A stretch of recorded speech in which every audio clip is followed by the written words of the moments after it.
Nahiya naman kayo sa inyong kapwa Pilipino. Binastos pa nila ako. What the law and what Pakinggan ng proceeds of the illegal drug trade ng Duterte. The law enforcement, the highest law enforcement official being head of PNP. Yeah. Now you're hiding this scoundrel, this fugitive. The first process is, kailangan ba nila talagang unahin yung pag-iimbestiga sa mga whistleblower or eyewitnesses? Kagaya nga ng sinabi ko kanina, nagbe-base lang ako dito sa standard operating procedure ng ng NBI.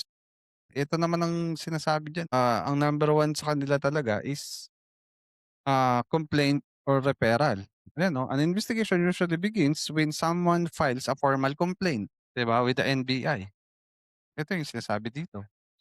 Siyempre, by the book ako eh. Kung ako magde-decide, ako gusto ko by the book. So ano ba yung by the book? Itong number one. Itong complaint or referral.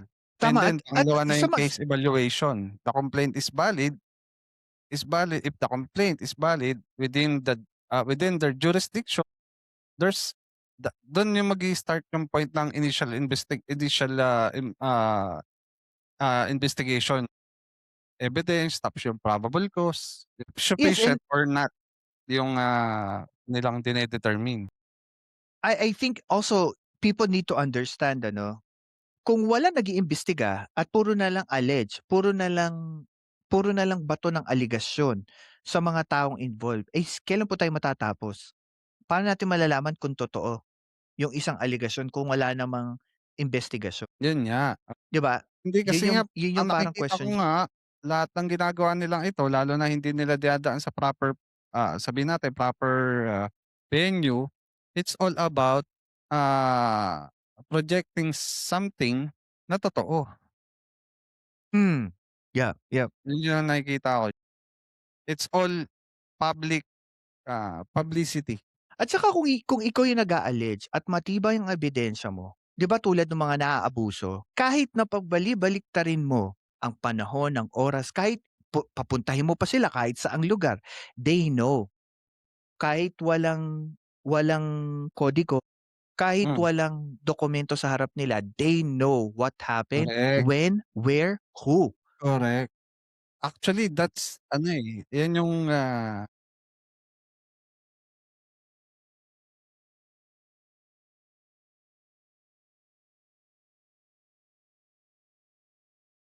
Mhm.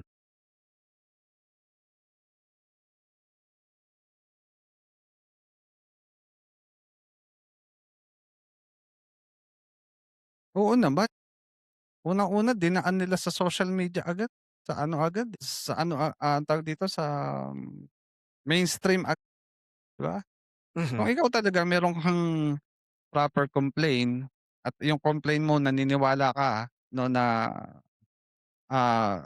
papasok sa Sa totoo lang yan na napapansin ko sa mga DDS, 'no, basta meron lang maipupukol sa pangulo, sa social media, iba-vlog, ipe-press conference, tapos pagka naman tinry mong tignan kung totoo yung sinasabi nila, diyan sila iiyak. Parang, dinidiin sila ng administrasyon, mali yung ginagawa ng administrasyon.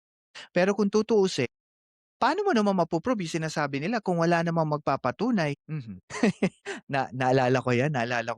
Pero siguro tingin mo dito, sa ganitong klase ng imbestigasyon na pinapalabas di umano ni Mike Defensor at ang kanyang partido, tingin mo ba makakaapekto ito sa tiwala naman ng taong bayan sa NBI?